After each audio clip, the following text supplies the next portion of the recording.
반국가 세력에서는 얼마든지 프레임을 씌울 수 있다. 정광훈 목사를 쓰러뜨리면 우파 조직의 붕괴는 시간 문제니까 공격하는 것이다. 과격하고 불법 집회를 했다면 문재인 정권 때 살아남았겠나? 제가 저 보도를 오늘 아침에 다 조간신문에 난 건데요. 이걸 보면서 제가 조금 이례적으로 놀랬습니다. 저도. 왜냐하면은 그 MBC 그 보도 한번 띄워봐 주실래요? MBC 정광훈. 네. 자, MBC 스트레이트 보도입니다. 정광훈 극우 정치 종교의 삼위일체. 요렇게 그동안 보도해왔어요. 기존 언론에서. 그러니까 정광훈 목사의 여러 가지 면이 있잖아요. 그런데 오로지 극우 종교의 정치와 이런 식으로 소위 말해서 우리 언론계 업계 언어로 말하는 조져대는 보도만 했다 이 말입니다. 그동안 기성 언론이. 그런데 중앙일보 오늘 보도를 보세요. 내가 극우 같아요? 정광훈 최측근을 만나다. 이 상당히 이례적인 거죠.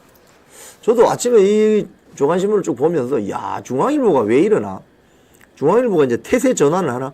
자, 이건 뭐냐면요. 결론적으로 말씀드리면은 국민들 상당수가 이번 윤석열 대통령 탄핵 반대 집회에 자발적으로 참여하고 윤석열 대통령 지지율이 올라가니까 기성 언론들이 이제 눈치 보기 하면서 태세 전환을 하는 겁니다. 자, 그런데 보세요.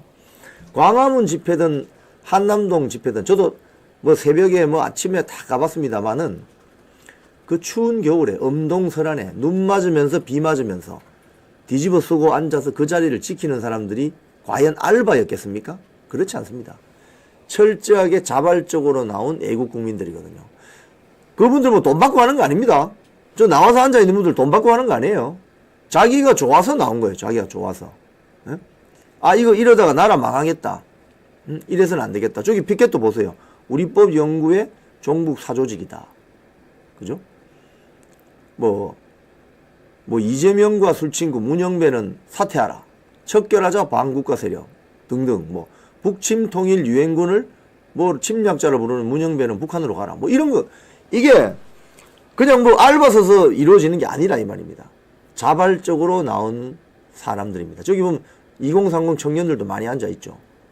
그러니까 이걸 어떻게 막냐고. 그러니까 그동안 기성 언론이 광화문 세력을 태극기 집회라고 하면서 폄훼해왔다면 이 오늘 중앙일보 보도는 아주 급진전된 겁니다. 급진전. 왜? 야, 이게 실체가 있구나. 실체가 있지, 당연히. 당연히 실체가 있지. 매주 토요일 날 광화문 앞에서 거의 뭐 수십만 명 이상이 집회에 동원되는데 그분들이 그러면 그냥 동원되는 그야말로 그냥 뭐 일당 받고 동원되는 모임이 아니다 이 말입니다. 자발적으로 나온다 이거예요. 근데 그 자발적으로 나오는 모임을 준비하는 사람들이 누구인가를 이 중앙일보가 오늘 기획 취재를 한 겁니다. 자, 1번 한번 보세요. 저 밑에 사진에 있는 분이 누구냐면 김종대 대국본 대표입니다. 대한민국 바로 세우기 국민운동본부. 저분은 목사님이에요. 이분도. 이분도 김종대 목사는 대전 유성구에 있는 하늘소망교회 담임 목사라고 합니다. 정광훈 목사의 최측근이라고 소개가 되네요. 자, 여기 중앙일보 보도에 보면 이렇게 되어 있습니다. 이 김종대 목사님은 정광훈 목사에 이어 사실상 2인자이며 숨은 실세다.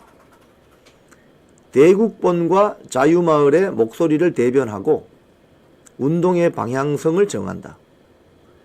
격동의 탄핵 정국을 이해하려면 정광훈 목사와 대국본을 주축으로 한 강성 우파의 머리와 몸을 이해할 필요가 있다. 야, 이 대목에서 제가 놀랐습니다. 아니, 그동안 조중동, 뭐 지상파에서 정광훈 목사 이러면은 전부 극우, 정치 목사 이렇게만 했는데 중앙일보가 오늘 이 격동의 탄핵 정국을 이해하려면 정광훈 목사와 대국본을 주축으로 한 강성 우파의 머리와 몸을 이해할 필요가 있다. 이렇게 이야기했어요. 아, 제가 이거 보고 놀랐습니다. 그러니까 극우라고 하지 않고 강성 우파, 우파 신념에 철저한 강성 우파와 머리와 몸을 이해할 필요가 있다. 이야, 제가 그래서 중앙일보가 오늘 태세 전환을 확실하게 하는구나. 그리고 그 밑에 사진에 나오는 분이 또 누구냐면 정윤경 목사님인데 저분은 여성 목사님이십니다. 이분은 사진을 보니까 부산 사상구에 있는 주임제교회에서 탄핵 반대에 대한 이유를 설명하고 있다. 이분은 대국본의 풀뿌리 전국 조직인 자유마을의 실행위원장이라고 해요. 김종대 목사와 생각을 공유한다. 이런 분들이 있고, 뒤 밑에 그 그래픽을 보면은, 저도 사실 이게 궁금했어요. 대국본이 언제부터 저렇게 활동을 했을까? 이 대국본이 대한민국 바로세우기 국민운동 본부란 단체인데, 처음에 출발은 1990년대 정광훈 목사를 중심으로 성경 공부하던 청교도 영성훈련한 사람들, 그 위쪽에 있습니다. 사람들이 여기 있죠. 2002년 6월에 그때 무슨 일이 있었습니까? 주한미군 장갑차 그 압사 사고가 있었죠. 주한미군 여중생 압사 사건. 이후에 주사파에 대항하고자 만든 조직이다. 이승만 대통령을 건국 대통령으로 평가하고 이를 바탕으로 한 역사인식을 확산하고자 한다. 그래서 2003년에 이제 시작을 해서 2007년에 대국본 주최 집회가 시작됐다고 해요. 그때가 언제냐면 박근혜 대통령 탄핵 사태 때 아닙니까? 그리고 2010년에 대국본 공식 단체가 등록이 되고, 2007년은 그거죠. 이명박 대통령 집권 전이죠. 그죠? 그리고 2012년 대국본이 공식 출범하고 2019년에 문재인 정부가 들어서고 문재인 하야하라 시국선언 냈죠. 이때 이제 조국 사태가 나면서 10월 3일 개천절, 10월 9일 한글의 날에서 광화문이 폭발했죠. 완전히. 그때부터 이게 터져나가기 시작한 겁니다. 그리고 2022년에 김종대 목사님을 대표로 위촉해서 자유마을이 출범하고 지금 현재 윤석열 대통령 탄핵 반대 집회를 주도하고 있다. 자, 그런데 이분이 이제 인터뷰한 내용을 쭉 보면은 이런 게 있습니다. 주사파 같은 반국가 세력이 우리 우파에게 프레임을 씌웠다. 뭐라고 씌우죠? 극우라고 씌우죠. 극우. 예? 할 일 없는 노인들이 나와서 쓸데없이 시위한다는 이런 식. 그러다가 윤 대통령 계엄으로 나라가 뒤집어졌다. 뭔가 잘못됐다고 느낀 사람들이 직접 아스팔트로 나와서 진실을 본 것이다. 특히 2030 세대가 붙었는데 젊은 사람들이 나와서 보니까 어르신들의 활동이 정말 순수하고 따뜻하다는 걸 뒤늦게 알게 됐다는 거죠. 그래서 추워 죽겠는데 뭘 바라고 매주 나오겠나. 오직 애국심이다. 그걸 2030이 보고 폭발력이 생겼다. 이게 제가 1월 달에 한남동 집회 가서 느낀 점입니다. 1월 달에 2030 세대가 막 본격적으로 나오기 시작했는데 거기 나온 2030 세대가 연설하는 걸 제가 많이 들어봤는데요. 그때 그 2030 청년들이 뭐라고 했냐면 정말 어머니 아버지 감사합니다 이렇게 이야기 하더라고요. 왜 감사하냐. 몰랐다는 거예요. 그동안 나라가 이렇게 됐는지 몰랐는데 이번에 보니까 바로 이재명 민주당 세력들, 종북주사파 세력들, 특히 4050 세대들이 2030 세대들의 미래를 저당 잡혀서 무슨 보조금 정책, 무슨 쿠폰 정책, 무슨 나라사랑 상품권 이런 식으로 2030 세대들에게 어깨에 엄청난 빚을 떠넘기면서 지들은 룰루랄라 집권하려는 욕심만 가지고 있는 저런 탐욕 세력들. 근데 6070 이 세대들이 나와서 그걸 지켜내고 있다는 걸 보고 감동했다면서 낮 시간대는 기존 어르신들이 집회를 하고 밤 시간대는 2030 세대들이 그 자리를 지켰습니다. 그걸 봤을 때 이 인터뷰 내용은 맞는 거죠. 자, 그리고 비상계엄은 나라를 지키기 위한 판단이었다고 주장한다. 그래서 계몽령이란 말이 나왔다. 대국본의 입장은 명확하다. 계엄이 곧 계몽이다. 계몽령이란 말은 광화문에 나온 어르신들이 만든 용어는 아니다. 나라를 바로 세우겠다는 마음으로 눈이 오나 비가 오나 아스팔트를 지킨 모습을 이제 2030이 받고 SNS에서 폭발한 것이다. 또 이런 질문을 해봤습니다. 기자가. 대국본 집회에 국민의힘 의원들이 참여했다. 그러니까 대국본의 이 정서는 이런 거예요. 저기 보면은 지금 광화문에 모인 국민들이 극우인가? 민주당 의원들은 반국가 세력이 집회를 열면, 여기서 이제 말하는 반국가 세력은 민노총이라든지 종북주사파들, 뭐 촛불행동, 뭐 이런 거 있지 않습니까?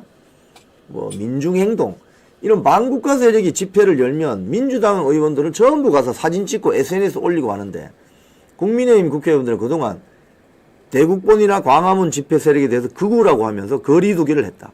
근데 지금 광화문에 모인 국민들이 극우인가? 무슨 불똥이 튀어가지고 다음 공천에 선거에서 공천 못 받을까? 눈치만 살랑살랑 보던 국민의힘 정치인들은 굉장히 기회주의적으로 행동한다. 저도 이 말에 굉장히 공감해요. 사실 지난번 이틀 전이죠. 토요일날 제가 그 행진에 참여를 했는데 서부지방법원에서 헌재까지 가는 거의 2시간 정도 걷는 행진에 참여를 했는데, 거기에 윤석열 대통령 탄핵을 반대하는 국민의힘 원내 원외 당협위원장들이 다 왔습니다. 그리고 당원협의회 멤버들도 다 왔어요. 근데 저는 이제 순수한 그 애국 국민들 행진인 줄 알고 갔는데, 그래 뭐 온 김에 같이 따라갔죠. 갔는데 제가 그 행진을 하면서 느낀 게 있어요. 그분들이 어떻게 보면 좀 뉴스에 둔감하다는 거예요. 뉴스에 둔감하다는 거예요. 그리고 또 이런 생각이 들어요. 이제 나타났나? 이런 거 있지 않습니까? 광화문에서 몇 년 동안 그렇게 난리를 치고 눈비 맞으면서 그 자리를 지켰는데, 이제 국민의힘은 이제 나왔나? 이제 나와서 거리 행진을 하고 홍보전을 벌이냐? 참 빨리도 나왔다. 이게 이분들이 말하는 국민의힘이 상당히 기회주의적인 거 아닌가? 너무나 기회주의적이다. 어떤 그런 맥락이죠. 그런 맥락에서 보면 국민의힘이 지금 상당히 기회주의를 볼 수 있고, 또 이분들 말씀하는 게 이런 겁니다. 정광훈 목사를 내란 선전 서부지법 폭동 선동 책임자로 고발하겠다고 한다. 기자가 이렇게 물었어요. 그러니까 답변을 이렇게 해요. 반국가 세력에서는 얼마든지 프레임을 씌울 수 있다. 정광훈 목사를 쓰러뜨리면 우파 조직의 붕괴는 시간 문제니까 공격하는 것이다. 이 인터뷰하신 그 목사님 말씀이 이겁니다. 나는 지난 7년 동안 광화문 집회를 함께 했다. 옆에서 보면 선동이라든지 폭동 등 그런 거 안 했다. 경찰들도 민노총 집회 같은 데 가면 살벌한데 여긴 느슨하다고 한다. 우리가 집회를 하루 이틀 한 게 아니다. 과격하고 불법 집회를 했다면 문재인 정권 때 살아남았겠나? 난동이나 불법은 철저히 배격한다. 비폭력 평화 시위한다 이 말이죠. 그죠? 상당히 중앙일보가 오늘 이런 기사를 쓴 건 참 이례적입니다.